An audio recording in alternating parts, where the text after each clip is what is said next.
रतनपुर नाम का एक छोटा सा गांव था।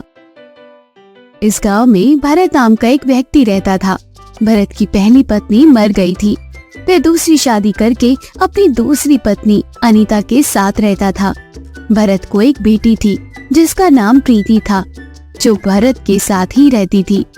भरत तो अपनी बेटी को बहुत ज्यादा मानता था, लेकिन दूसरी पत्नी अनीता प्रीति को उतना नहीं मानती थी, क्योंकि प्रीति उसकी सगी बेटी नहीं थी। प्रीति की माँ उसके बचपन में ही गुजर गई थी। अनीता प्रीति की सौतेली माँ थी। इस कारण जब देखो तब वह प्रीति को हमेशा परेशान किया करती थी। घर के सारे काम प्रीति से ही करवाया करती थी। अनीता खुद सारा दिन घर में बैठकर आराम किया करती थी। एक दिन की बात है। ओ कामचोर, तू इतना धीरे धीरे काम करेगी तो घर का सारा काम कैसे होगा? क्या तेरी माँ आकर करेगी? माँ, घर के सारे काम खत्म हो गए हैं, बस अभी थोड़ी देर में ही कपड़े साफ कर दूंगी। ठीक है, जल्दी से सारे काम खत्म करो और सुनो, मेरे कमरे में आना, मेरे पैर दबाने हैं तुझे, बहुत दर्द हो रहा है मुझे। बेचारी प्रीति, उसे बहुत ज्यादा मुश्किल होती थी काम करने में, लेकिन वह कुछ भी नहीं कर सकती थी। जब घर के सारे काम खत्म हो जाते थे तब वह अपनी माँ के कमरे में जाकर उनके पैर दबाने लगती थी। तभी अनीता बोलती है, ओ महारानी, तू वैसे पैर दबा रही है? अरे जोर से दबा जरा। अरे दो लोगों का खाना खाती है तू और पैर दबा रही इतनी आराम से? अरे तेरी देह में जान नहीं है क्या? बेचारी प्रीति अपनी सौतेली माँ की बात सुनकर जोर जोर से रोने लगती है और अपने कमरे में चली जाती है और अपनी माँ की तस्वीर के सामने जाकर बोलती है, माँ, अगर आज तुम जिंदा होती तो मुझे ये दिन नहीं देखना पड़ता। माँ, तुम मुझे छोड़कर क्यों चले गई? माँ, मुझे बहुत ज्यादा तुम याद आती हो। मैं अपनी तकलीफ पिताजी को कहना चाहती हूँ, लेकिन मैं उनसे नहीं कह पाती हूँ। ये सब बात अनीता सुन लेती है। हे भगवान, ये तो अपने बाप को ये सारी बातें बताना चाहती है। अगर मैं ऐसे ही इसको छोड़ दूंगी तो ये किसी न किसी दिन ये घर में रहना हमारा दुश्वार कर देगी। इसका तो कुछ न कुछ उपाय करना ही पड़ेगा। ऐसे ही कुछ दिन गुजर जाते हैं। तभी एक दिन भरत दुकान के किसी काम से घर से कुछ दिनों के लिए बाहर चला जाता है। उसी दिन भरत के जाने के बाद अनीता की बड़ी बहन गीता उसके यहाँ आती है। अनीता अपनी बड़ी बहन गीता को सारी बातें बताती है। गीता के आने की वजह से बेचारी प्रीति को पहले से ज्यादा काम करना पड़ता है। घर का सारा काम प्रीति से ही दोनों बहनें मिलकर जबरदस्ती करवाती थी। सारा काम घर का करने के बावजूद प्रीति को हर समय उसकी सौतेली माँ किसी न किसी वजह से डांटती रहती थी। एक दिन की बात है। क्या करूं बहन, मुझे तो कुछ समझ नहीं आ रहा। इस लड़की ने तो मेरा जीना दुश्वार कर रखा है। ये तो अपने बाप से मेरी शिकायत करना चाहती है। इसका कुछ तो कुछ करना ही पड़ेगा। अरे छोटी, तुम टेंशन क्यों ले रही हो? मैं हूँ ना, सारा संभाल लूंगी। मेरे रहते हुए तुम्हें चिंता करने की कोई जरूरत नहीं है। दीदी, आप ही बताओ, इस लड़की के साथ क्या करना चाहिए? अरे बहन, तुमने मुझे बताया था ना, इसके दादा दादी इसके नाम पर काफी प्रॉपर्टी खरीद कर गए हैं। हाँ, बताया तो था, लेकिन उसका मुझे क्या फायदा? जब ये 18 वर्ष की हो जाएगी तो सारी जमीन जायदाद इसके नाम हो जाएंगे। मुझे तो 1 रुपया भी नसीब नहीं होगा। अरे छोटी, अगर ये होने वाली मालकिन को हम लोग मार देते तो कैसा रहेगा ये प्लान? अरे दीदी, आप कहना क्या चाहती हो? अरे पगली, तुम तो बड़ी नादान हो, कुछ समझती ही नहीं। अगर ये करमजली मर जाती है तो सारी जमीन जायदाद तुम्हारे हो जाएंगे। प्रीति पर जुर्म कर रही अनीता के दिमाग में एक और बुरा घटिया सोच शुरू हो जाता है। लेकिन बहन, वह मरेगी कैसे? अरे अनीता, प्रीति को कैसे मारना है तुम मुझ पर छोड़ दो। गीता अनीता को सारी बातें डिटेल में समझाती है कि प्रीति को कैसे मारना। अगली सुबह जब होती है, अरे ओ कौन चोर, सुन, ये सारे कपड़े तुम साफ करने के लिए ले जाओ। जब तक ये कपड़े साफ नहीं होते तुम इस घर में मत आना। चाहे जितनी भी देर लगे, ये कपड़े साफ करके ही आना, समझ गई ना? अनीता ने जैसे ही प्रीति को बताया था, ठीक उसी तरह प्रीति ने सारे कपड़े साफ करके पानी लेने के लिए कुएं के पास चली जाती है। कुएं से पानी निकालने के लिए जब वे अपना हाथ आगे बढ़ाती है, तभी अनीता और उसकी बहन गीता चुपके से पीछे से आती है। प्रीति को वह कुएं में धक्का दे देती है। प्रीति कुएं में गिरते वक्त कुएं में एक रस्सी होती है वह पकड़ लेती है। माँ, तुमने ऐसा क्यों किया? मैं तुम्हें अपनी सगे माँ की तरह मानती थी, तुम क्यों मुझे मारना चाहती हो? मुझे कुछ समझ नहीं आ रहा। मैं तो तुम्हारी सारी बातें मानती हूँ, सारा काम समय पर करती हूँ, सारे घर के काम मैं ही तो करती हूँ। माँ, मुझे बचा लो, मेरे हाथ बहुत ज्यादा दुख रहे हैं, मुझे बहुत दर्द हो रहा है, इस कुएं से मुझे जल्दी से बाहर निकालो माँ, प्लीज। इस तरह से चिल्लाता हुआ देखकर तुम्हें मजा आ रहा होगा ना अनीता? बस कुछ ही देर में ये मर जाएगी और सारी जमीन तुम्हारी हो जाएगी। अरे हाँ हाँ बहन, अब इस घर की मालकिन तो मैं ही हो जाऊंगी। चलो बहन, अब चल के जश्न मनाते हैं।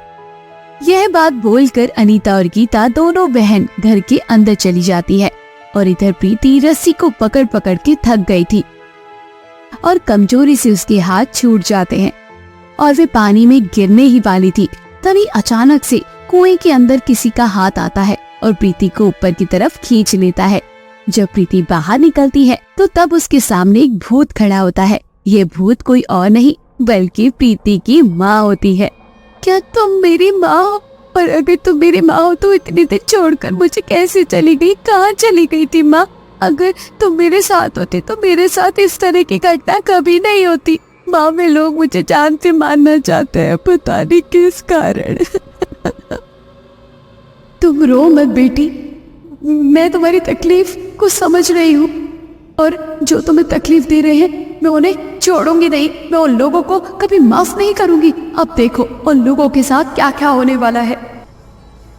जब रात होती है, अनीता और गीता दोनों बहन आराम से सो रही होती है। तभी अचानक उनके सामने प्रीति की माँ का भूत आ जाता है और उन पर एक पत्थर मारता है। तभी दोनों बहन की नींद टूट जाती है और वे भूत को देखती है। तभी अचानक टेबल पर रखा हुआ ग्लास हवा में उड़ने लगता है और उड़ते हुए अनीता के मुंह पर जोर से लगता है। हे भगवान, ये क्या हो रहा है मेरे साथ? मेरा तो सर फट गया। ये क्या हो रहा है मेरे साथ? ये कौन है यहाँ? तभी वहाँ पर प्रीति आती है। बहन, भूत भूत भूत। चुप हो जा बहन, ये कोई भूत नहीं है, ये इसके द्वारा रचा हुआ एक षड्यंत्र है और ये प्रीति है। इसका मतलब अभी तक ये मरी नहीं है। इसका मतलब ये सारा करा धरा तुम्हारा है। रुको, मैं तुम्हें अभी बताती हूँ। और ये नकली भूत बनकर ना हम लोगों को डराना चाहती है। ये कहकर अनीता प्रीति को मारने के लिए उसके पास जाती है। भूत जोर से धक्का मारती है, तभी वह पीछे जाकर गिरती है। तभी अनीता की बहन भूत से लड़ने के लिए आगे आ जाती है। तभी प्रीति की माँ भूत गीता को जोर से धक्का मारती है। दोनों बहन भूत से डरती है और बहुत मार खाती है। तभी उन दोनों को ये लगता है कि ये सच में भूत है। तभी भूत बोलती है, तुम लोगों की इतनी हिम्मत हुई जो मेरी बेटी को मारना चाहते थे तुम, इसकी सजा मैं तुम दोनों को दूंगी, जरूर दूंगी। ये बात कहकर अनीता और उसकी बहन गीता को दोनों को वह रस्सी से बांधकर कुएं के अंदर लटका देती है। तभी प्रीति अपनी माँ से बोलती है, नहीं माँ, आप इन लोगों के साथ कुछ मत करो, ये जैसे भी है ये तो है मेरी माँ ना, आप इन्हें छोड़ दो माँ। देखो बेशर्मो, तुम लोगों ने मेरी बेटी को मारना चाहा, लेकिन आज तुम्हारी जान को ये बचा रही है, कितनी परवाह कर रही है, फिर भी तुम दोनों इसको मारना चाहती थी। तुमको मैं एक और मौका देती हूँ सुधरने का। सुधरना है तो सुधरो, नहीं तो मैं तुम्हें छोड़ूंगी नहीं। अगर तुमने कोई षड्यंत्र रचा तो मैं तुम्हें छोड़ने वाली नहीं हूँ। अगली बार मैं तुमको जान से मार दूंगी। इसके बाद अनीता और गीता को अक्ल आ जाती है। उसी दिन से प्रीति को वह कभी तंग नहीं करती और अपनी बेटी की तरह मानती है। अनीता अपनी सगी बेटी से भी ज्यादा प्यार करती।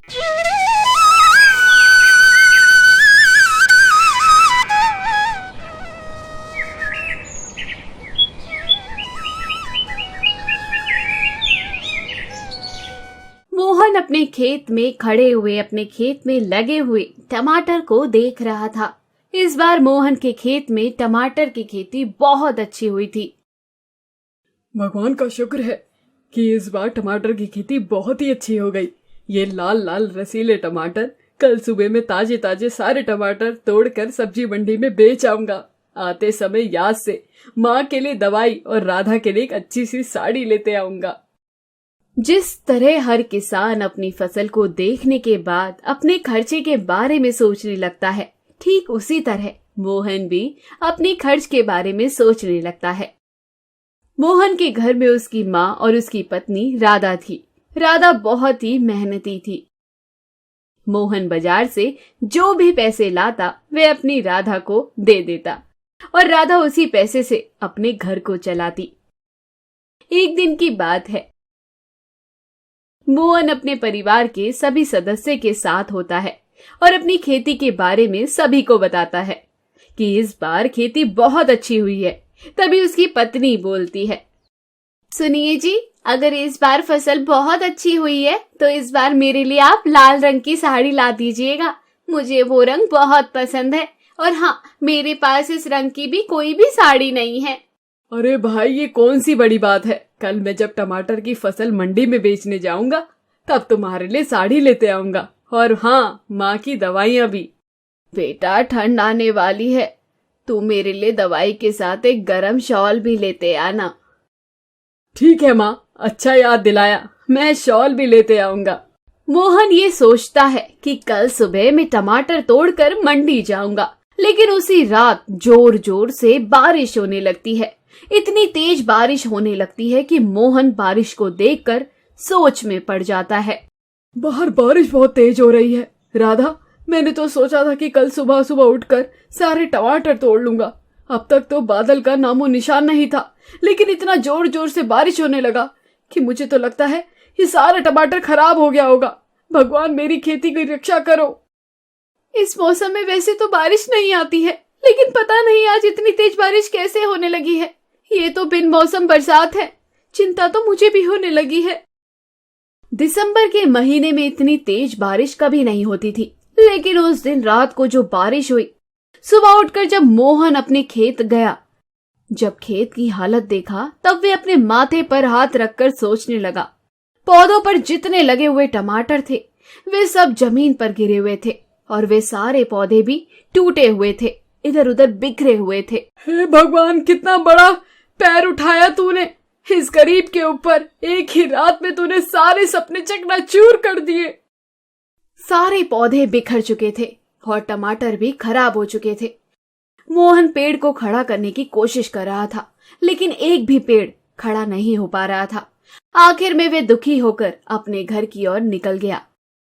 तभी वे रास्ते में देखता है 3-4 व्यक्ति एक लड़की को परेशान कर रहे थे। शर्म नहीं आती तुम लोगों को, इस बेचारी अकेली लड़की को परेशान करते हुए। ये बात बोलकर मोहन वहां देखता है कि कुछ पत्थर पड़े होते हैं। उसमें से एक पत्थर वह उठाता है। हाँ हाँ, तुझे ये लड़की बेचारी लगती है। मैंने अभी अभी देखा है, ये एक परी है। हम लोग इसे तब तक नहीं जाने देंगे जब तक कि ये लड़की हम लोगों को अमीर नहीं बना देती। मोहन वो लड़की को बहुत ही गौर से देखता है। लड़की बहुत साधारण लग रही थी। लड़की मोहन को कहीं से परी नहीं लग रही थी। छोड़ो इस लड़की को। तुम लोग क्या फालतू की बातें कर रहे हो? तुम्हें ये लड़की कहाँ से परी दिखाई दे रही है? अगर तुम लोग इस लड़की को नहीं छोड़ोगे तो मैं अभी तुम्हारा सर फोड़ दूंगा इस पत्थर से। ये लोग मुझे घर नहीं जाने दे रहे हैं। कितनी देर हो गई है, ये लोग मुझे पकड़ कर रखे हैं। मैं इनसे कह कह के थक गई हूँ। प्लीज आप मेरी मदद कीजिए। ओ लड़की, तुम क्यों झूठ बोल रही हो? हमने अभी अभी अपनी आंखों से देखा है कि तुम अभी आसमान से उतरी हो और नीचे आकर एक साधारण लड़की का रूप ले ली हो। हम तुम्हें तभी छोड़ेंगे अगर हमें तुम मारा माल कर दोगी। ये भी तो हो सकता है कि तुम लोग झूठ बोल रहे हो। छोड़ो इस लड़की को। मोहन गुस्से में आकर उन लोगों की पिटाई करने लगता है। वैसे भी उसका मन टमाटर की खेती से खराब होने से दुखी था। गुस्से में उन लोगों को वो बहुत मारता है। डर के मारे बेचारे बदमाश वहां से भाग जाते हैं। और वे बदमाश पलट कर नहीं आने वाले। कहाँ रहती हो तुम? मुझे बताओ, मैं तुम्हें छोड़ कर आता हूँ।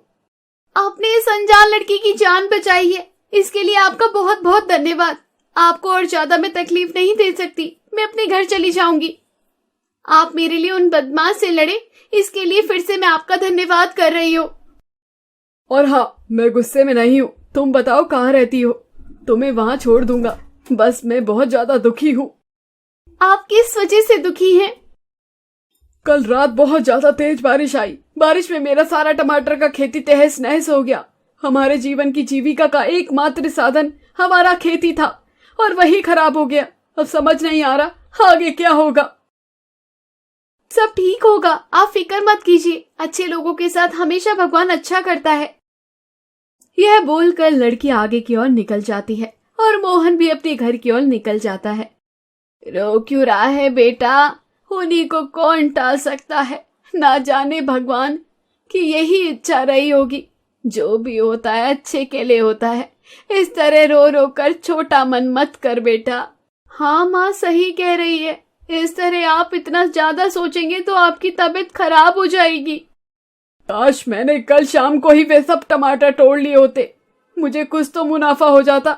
मेरी बुद्धि ही मारी गई थी कि मैंने उस समय ये बात नहीं सोची। बहू, इसके लिए तुम एक गिलास पानी लेकर आओ, पानी पिएगा तो इसका मन थोड़ा शांत होगा, इसको शांति मिलेगी। राधा पानी लेने के लिए रसोई घर में चली जाती है। मोहन वहीं अपनी माँ के पास रहता है। माँ उसके सर पर हाथ फेर कर उसे चुप करा रही होती है। देखते ही देखते कुछ दिन निकल जाते हैं। मिट्टी काफी हद तक सूख गई होती है। मोहन अपने खेतों में खराब पेड़ के पत्ते को हटाने लगता है। तभी उसकी एक नजर छोटे से पौधे पर पड़ती है और उस पौधे पर बहुत सारे टमाटर लगे होते हैं। इतनी भारी बारिश के बाद भी पौधा कैसे बच गया? जब ये पौधे ने हार नहीं माना तो फिर मैं कैसे हार मान गया? मैं दोबारा से अपने खेतों को तैयार करूंगा। मोहन अपने खेत को ठीक कर लेता है। अभी वे नन्हा सा टमाटर का पौधा वैसा ही होता है। मोहन उस पौधे पर लगे हुए 20 टमाटर तोड़ लेता है और उसके आसपास की मिट्टी को भी ठीक कर देता है। वह टमाटर लेकर अपने घर आता है। अरे ये टमाटर आप कहाँ से लेकर आए? सारा खेत खराब हो गया। खेत में एक छोटा सा नन्हा सा पौधा लगा हुआ था जिस पर ये टमाटर लगे हुए थे। लो, इन्हें अपने घर के खाने में इस्तेमाल कर लेना। राधा टमाटर को धोकर एक टोकरी में रख लेती है। शाम के खाने में वे उसमें 4 टमाटर का उपयोग भी कर लेती है। अगली सुबह, सुनिए जी, जल्दी उठिए, उठिए ना। अरे क्या हुआ, कहीं आग लग गई है क्या? इतनी जल्दी में क्यों हो? अरे वे मैं कह रही थी, आप जो खेत से टमाटर लेकर आए थे, मैंने उसको एक टोकरी में रखा था और उसमें से कुछ टमाटर मैंने उपयोग भी किए थे। फिर भी वे टोकरी भरी हुई है और बिल्कुल ताजे ताजे टमाटर हैं, रसीले लग रहे हैं जैसे अभी अभी वे खेत से टूट कर आए हो। ऐसे कैसे हो सकता है? तुम ये क्या बातें कर रही हो? अगर आपको मेरी बातों पर यकीन नहीं हो रहा तो आप खुद चलकर देख लीजिए। मोहन खड़ा होता है और अपनी रसोई में चला जाता है और देखता है टोकरी लाल रसीले टमाटर से पूरी भरी हुई थी। उसे ये सब देखकर यकीन नहीं होता तो वे टोकरी से एक टमाटर लेता है और वे देखता है टमाटर तो बिल्कुल ताजा और रसीला लग रहा था। ये चमत्कार है राधा, मुझे तो कुछ समझ नहीं आ रहा। मैं नहीं जानती थी, बस इतना जानती हूँ कि टोकरी टमाटर से भरी हुई है। मोहन की माँ ये बात सुनकर हैरान हो जाती है और बोलती है, बेटा जरा खेत में तो जाकर देखो। मोहन अपने खेतों की ओर निकल जाता है। जब वो खेत में पहुंचता है तो उसे अपनी खुशी का ठिकाना नहीं रहता। वह देखता है उसके खेत लाल लाल रसीले टमाटर से भरे हुए हैं और ऐसा लग रहा था कि यहाँ पर कभी बारिश नहीं हुई। और मोहन अपने खेत में से ताजे ताजे टमाटर तोड़ने लगता है। वह मंडी में सारे टमाटर बेच देता है और जहाँ उसके टमाटर के अच्छे खासे दाम मिल जाते हैं। घर आते समय वे देखता है कि जो लड़की की उसने मदद की थी, उसे बचाया था, वह पास में खड़ी हुई थी। अरे तुम यहाँ क्या कर रही हो? हाँ मैं यहाँ, और आप कुछ ज्यादा ही खुश दिखाई दे रहे हो। हाँ बात तो कुछ ऐसे ही है, आज मैं कुछ ज्यादा खुश हूँ। तुम्हें पता है मेरे साथ चमत्कार हुआ है। मेरी पूरी फसल खराब हो गई थी, लेकिन जब मैं अपने खेतों में आज पहुंचा तब मैंने देखा कि सारी फसल एकदम अच्छी हो गई है और सारे पौधे में अच्छे अच्छे लाल लाल रसीले टमाटर लगे हुए हैं। मैंने कहा था ना, जो भी होता है अच्छे के लिए होता है। ऊपर वाले पर भरोसा रखो और जो अच्छा करता है उसके साथ कभी बुरा नहीं हो सकता। मोहन लड़की की बातों पर गौर से ध्यान देता है और बोलता है, मुझे ये तो नहीं पता कि तुम कौन हो और कहाँ से आई हो, और तुम लड़की हो या परी हो। मैं इतना तो जरूर कह सकता हूँ कि तुम मेरे लिए बहुत ही ज्यादा भाग्यशाली हो। ये साड़ी मैं अपनी पत्नी के लिए लेकर आया हूँ, इसे तुम रख लो। ये साड़ी तो बहुत ज्यादा सुंदर है, क्या तुम्हारी पत्नी को बुरा नहीं लगेगा? अरे नहीं नहीं, कभी नहीं। राधा तो बहुत अच्छी है। अगर मैं नहीं होता इस जगह पर तो वह होती, वह भी तुम्हें साड़ी दे देती और फिर मैं तो उसके लिए कल बाजार से दोबारा ले आऊंगा। आप बहुत अच्छे दिल के आदमी हो। अब मैं अपने बाबा को जाकर गर्व से बता सकती हूँ, धरती पर सब लोग एक जैसे नहीं हैं। उसमें से कुछ लोग अच्छे भी हैं जो दूसरों का भला करने का सोचते हैं।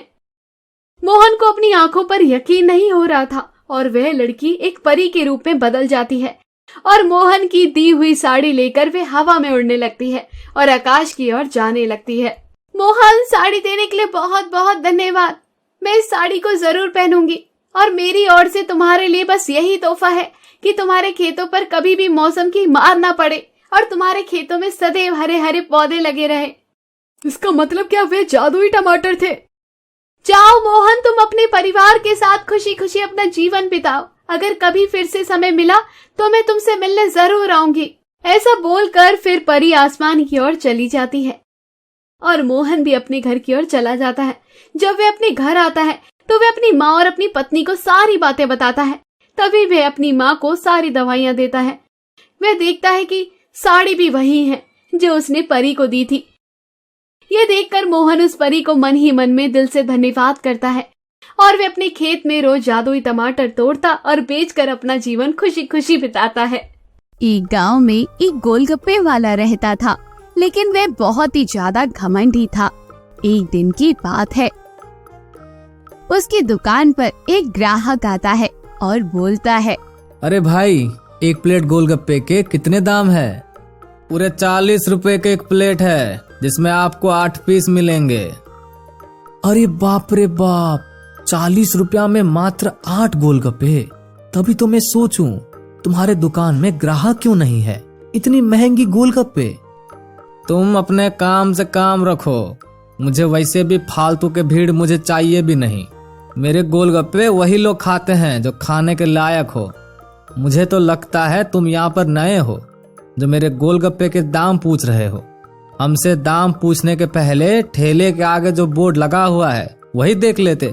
दाम और नाम दोनों लिखे हैं।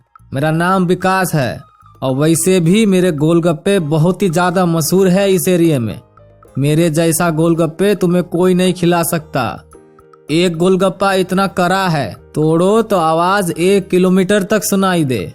और पानी की तो बात ही मत पूछो, मेरे पास पानी के टोटल 10 वैरायटी है। ग्राहक जैसा चाहे वैसा पानी ले।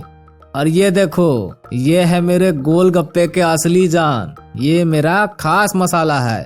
हाँ, कोई बात नहीं है, लेकिन बहुत ही ज्यादा महंगे बता रहे हो। देखो भाई, दाम तो यही लगेगा, आगे तुम्हारी मर्जी। तुम मेरे गोलगप्पे के खाने लायक हो या नहीं। अरे ये क्या बात हुई, तुम्हें तो बात करने का कोई तमीज ही नहीं है। ग्राहक से भला कोई ऐसी बात करता है? ग्राहक तो भगवान का दूसरा रूप होता है। अरे नहीं, ग्राहक से तो नहीं, लेकिन जो फालतू मेरा वक्त बर्बाद करता है उससे तो मैं ऐसे ही पेश आता हूँ। चलो अब आगे निकलो भाई, रास्ते में कोई सस्ती गोलगप्पे खिला रहा होगा तो वहीं पर जाकर तुम खा लो। ये बात तो बिल्कुल सही थी कि विकास के गोलगप्पे बहुत ही स्वादिष्ट होते थे, लेकिन इस बात पर उसे बहुत ही ज्यादा घमंड भी था कि उससे बेहतर गोलगप्पे कोई नहीं बना सकता। और वास्तव में वैसा ही हो रहा था। विकास के पास भले ही ग्राहक कुछ कम थे, लेकिन उन्हें ग्राहकों से उन्हें अच्छा खासा मुनाफा हो जाता था। एक दिन की बात है, अरे भाई, मुझे तुम 1 प्लेट गोलगप्पे देना। अरे तुम फिर से आ गए। मैं तुम्हें पहले ही बता देता हूँ, गोलगप्पे के दाम वही लगेंगे, उसमें थोड़ा भी कम नहीं होगा। अरे हाँ, मैं तुमसे दाम कम करने को कब कहा। और सुनो, तुम ऐसा करो, मेरे साथ इन सभी को भी गोलगप्पे तुम खिला दो, और हाँ, पैसे मैं इन सबका दे दूंगा। अरे ये क्या बात हुई, तुम पगला उगला गए हो क्या भाई? तुम ऐसा करो, पहले तुम मेरे गोलगप्पे के पैसे दे दो, फिर बात करना, ठीक है? अरे भाई, क्या बात करते हो, मुझे तो लगता है तुम बहुत ज्यादा ही सकी हो। ये लो तुम अपने पैसे। इतना कहकर रमन ने विकास को पूरे 500 रुपए दे दिए। रमन के साथ जितने भी लोग गए थे उन सभी को विकास स्वादिष्ट गोलगप्पे खिलाने लगा। जब सभी गोलगप्पे खा लेते हैं तो वे अपने अपने घर की ओर चले जाते हैं। तभी विकास रमन से कहता है, अरे क्या बात है भाई, मुझे लगता है तुम्हें कोई लॉटरी लग गई है क्या? अरे नहीं भाई, ऐसी कोई बात नहीं है, अभी तो नहीं लगी, लेकिन हाँ, जल्दी लगने वाली है। अरे ये क्या भाई, तुम्हें कैसे पता कि तुम्हें लॉटरी लगने वाला है? ये तुमसे किसने कह दिया? मुझे धनेश्वर बाबा ने कहा है। उन्होंने मुझसे कहा है मैं जितने लोगों का पेट भरूंगा, वो भी उनसे मैं बिना कुछ लिए हुए, उतने ही ज्यादा मुझे लॉटरी लगने की ज्यादा संभावना है। अरे भाई, तुम भी किस जमाने में जी रहे हो? बाबा जी ने तुम्हें कह दिया और तुमने मान लिया। मुझे तो लगता है बाबा जी ने तुम्हें कोई भला काम करने के लिए कहा होगा। गोलगप्पे खिलाने से इससे अच्छा होता तुम एक भंडारा कर देते। हाँ, मैं जानता हूँ, पर मुझे बाबा जी ने कहा इन सभी को कुछ ऐसा खिलाना है जो इन सभी से बाहर की बात हो।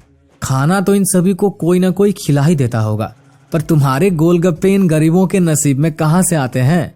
और हाँ, बाबा जी ने मुझे यही कहा था कि जाकर तुम किसी का नसीब बदलो। अब देखना, मेरी लॉटरी जरूर लगेगी। विकास और रमन आपस में बात कर ही रहे होते हैं, तभी रमन का फोन आता है। हेलो, हाँ, क्या सच में? ओ हो, मजा आ गया यार, मैं जल्दी से वहीं पर आ रहा हूँ। अरे क्या हुआ भाई, तुम इतने खुश क्यों हो गए और कहाँ भागे जा रहे हो? भाई मेरी तो लॉटरी लग गई, वो भी पूरे 5 लाख के। धन्यवाद भाई, धन्यवाद। सच में यार, तुम्हारे गोलगप्पे ने तो कमाल कर दिया। ये सब तो तुम्हारे गोलगप्पे की वजह से ही हुआ है। अच्छा मैं चलता हूँ, फिर आऊंगा। अगली बार तो मैं इससे ज्यादा लोगों को लेकर आऊंगा। तुम गोलगप्पे खिलाने के लिए तैयार रहना। ये बात बोलकर रमन अपने घर की ओर चला जाता है, लेकिन विकास को कुछ समझ नहीं आ रहा था। क्या सच में मेरे गोलगप्पे कमाल के हैं? उसने तो मात्र 5 से 10 आदमी को गोलगप्पे खिलाए और 5 लाख की लॉटरी लग गई। ऐसा भी हो सकता है क्या? अगर मेरे गोलगप्पे खिलाकर उस लड़के की किस्मत बदल सकती है तो फिर मेरी क्यों नहीं? मैं खुद अपना किस्मत बदलूंगा। अब से मैं भी गरीबों का नसीब बदलूंगा, उसे फ्री में गोलगप्पे खिलाऊंगा। अगले ही दिन विकास सबसे पहले अपने लिए लॉटरी का एक टिकट लेता है और फिर उसी दिन उसके हाव भाव बिल्कुल बदल गए और उसी दिन से वे अपने गोलगप्पे के ठेले पर लगे हुए बोर्ड को भी हटा देता है और उस पर बिल्कुल फ्री का बोर्ड लगा देता है और उसी दिन से गरीबों को वह फ्री में गोलगप्पे खिलाने लगा। भैया, हम तो कभी अपने सपने में भी नहीं सोचे थे, वो भी आपके सामने आपकी दुकान में खड़े होकर आपके हाथों के गोलगप्पे खाएंगे। भगवान आपकी भला करे, आपकी बहुत ज्यादा तरक्की हो। अब जो चाहे वो आपको भगवान दे। मैं तो भगवान से ही प्रार्थना करता हूँ। विकास की इससे पहले कोई व्यक्ति तारीफ नहीं करता था। उसे ये तारीफ सुनकर बहुत ही अच्छा लगा, लेकिन विकास को गरीबों के गोलगप्पे खिलाने से पहले अपने फायदे के बारे में सोच रहा था। उसने उसी दिन सारे गोलगप्पे गरीबों को खिला दिए। उसके बाद वे लॉटरी ऑफिस में पहुंचा। विकास जी, आपको तो पूरे 5,000 का इनाम मिला है। मुबारक हो आपको। मात्र सिर्फ 5,000, लेकिन पहले नंबर का इनाम तो पूरे 5 लाख का है। हाँ, लेकिन वो तो पहले नंबर के इनाम की राशि है ना। आपकी किस्मत इतनी भी अच्छी नहीं कि आपको पहले नंबर की लॉटरी लग जाए। लॉटरी का मालिक विकास को 5,000 रुपए देता है। विकास पैसे लेने के बाद उदास भी था और थोड़ा नाराज भी, और वे अपने घर आ जाता है। अरे क्या हुआ जी, आप इतने आ जाने में क्यों देर कर दिए हैं? और लॉटरी का टिकट लग गया क्या? क्या बताएं, लगे भी और ना भी लगी। 5,000 रुपए मिले हैं। अरे वाह, 5,000 रुपए मिले हैं, लेकिन आप उदास क्यों हो? आपको तो खुश होना चाहिए ना। अरे भगवान, तुम नहीं समझोगी। ये 5,000 रुपया से क्या होगा? इससे अच्छा होता मैं लॉटरी का टिकट ना लेकर और फ्री में गरीबों को गोलगप्पा ना खिलाकर अपने दुकान से ही इससे ज्यादा कमा लेता। उस लड़के को तो पहले नंबर का इनाम मिला था, वो भी पूरे 5 लाख का। उसने तो मात्र 5 से 10 लोगों को ही मेरे गोलगप्पे खिलाए थे। मैंने तो अपने सारे गोलगप्पे सभी गरीबों को मुफ्त में खिला दिया, एक भी पैसे भी नहीं लिए। और मुझे मिला क्या? मात्र 5,000 रुपया। अरे क्या जी, आप ऐसा क्यों सोच रहे हो? आप जितने भी गोलगप्पे मुफ्त में खिलाओगे, कम से कम उसकी लागत तो निकल गई ना। हाँ हाँ, उससे तो ये कहीं ज्यादा ही पैसे हैं। तो फिर आप इतनी टेंशन में क्यों हो? आपको कोई नुकसान थोड़ी ना हुआ है जो आप ये मुंह लटका कर बैठे हुए हो। आप 2-4 दिनों से जितने कमा पाते कम से कम आप एक दिन में तो कमा लिए ना। विकास को अपनी पत्नी की ये बातें बहुत अच्छी लगी और उसने अपना इरादा बहुत ही ज्यादा पक्का कर लिया। अगले ही दिन फिर से गरीबों को गोलगप्पे खिलाना उसने जारी रखा और वे हर रोज लॉटरी का टिकट खरीदता। रोज कुछ न कुछ उसको लॉटरी के इनाम में मिलता है, जिससे विकास का हौसला और भी ज्यादा मजबूत हो गया। इसके साथ ही विकास को गरीबों को गोलगप्पे खिलाने में बहुत ही ज्यादा खुशी मिलती थी। हर रोज उनके सामने लोगों को मुस्कुराते हुए चेहरे उसकी दुकान से लौटते थे और उसको बहुत सारी दुआएं भी मिलती थी। एक दिन की बात है। अरे विकास भाई, आपके बारे में तो पूरे इलाके में चर्चा हो गए हैं। ये कमाल कैसे हुआ? बस भाई तुम्हारे जाने के बाद। लेकिन माफ करना भाई, अब से तुम फ्री में गोलगप्पे नहीं खिला पाओगे किसी को, क्योंकि अब मैंने खुद ही गरीब को फ्री में गोलगप्पे खिलाना शुरू कर दिया है। अब तो लॉटरी भी मेरी ही लगती है। हाँ, लेकिन एक बात है, अब तक तुम्हारे जितना इनाम तो मुझे नहीं लगा, लेकिन मुझे उम्मीद है कभी ना कभी तो मेरी किस्मत जरूर चमकेगी। विकास की बात सुनकर रमन मुस्कुराते हुए अपना विजिटिंग कार्ड विकास को देता है और उससे बोलता है, अरे कोई बात नहीं है भाई, ये मेरा कार्ड तुम रख लो। और हाँ, अब से तुम कभी भी लॉटरी का टिकट कर दोगे, बस तुम मुझे एक बार जरूर फोन कर लेना। मेरे ऑफिस तक तुम्हें आने की जरूरत नहीं पड़ेगी। रमन के विजिटिंग कार्ड पर लॉटरी ऑफिस का पता लिखा होता है, जहां से विकास हर रोज अपने लिए लॉटरी खरीदता था। असल में लॉटरी टिकट का दुकान रमन का था और रमन की वजह से ही विकास के रोज कुछ न कुछ ही लॉटरी में इनाम मिल जाता था। जब गौर से विकास ने कार्ड को देखा तब उसे सारी बात समझ आ गई और वे रमन से बोलता है, भाई मैं ये तो बिल्कुल नहीं पूछ सकता कि तुमने ये सब मेरे लिए क्यों किया। शायद मैं इसका गुनहगार मैं खुद ही हूँ। मुझे ये एहसास कराने के लिए बहुत धन्यवाद। ये पैसे कमाने से कहीं ज्यादा है लोगों की दुआएं कमाना, लोगों की खुशियां बांटना, जो कि मेरे गोलगप्पे ये सब बिल्कुल आसानी से कर सकते थे। और इसके बाद विकास ने अपनी जिंदगी में कभी भी लॉटरी का टिकट नहीं खरीदा।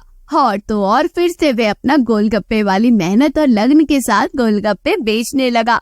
लेकिन उसमें बहुत सारे बदलाव आ गए थे। पहले तो उसके गोलगप्पे बहुत महंगे होते थे, लेकिन अब वह कम दामों में अपना गोलगप्पे खिलाने लगा और किसी के पास अगर पैसे नहीं होते तो वह फ्री में खिलाया करता था। अब तो हर कोई उसकी गोलगप्पे का मजा आराम से ले पाता था। भले ही विकास के गोलगप्पे थोड़े सस्ते थे, लेकिन पहले से ज्यादा आमदनी होता था और पहले से ज्यादा ग्राहकों की संख्या भी बढ़ गई थी। अब तो विकास को गोलगप्पे खिलाने से और ज्यादा खुशी मिलती और वे खुशियाँ बांटने में काफी ज्यादा आनंद पाते।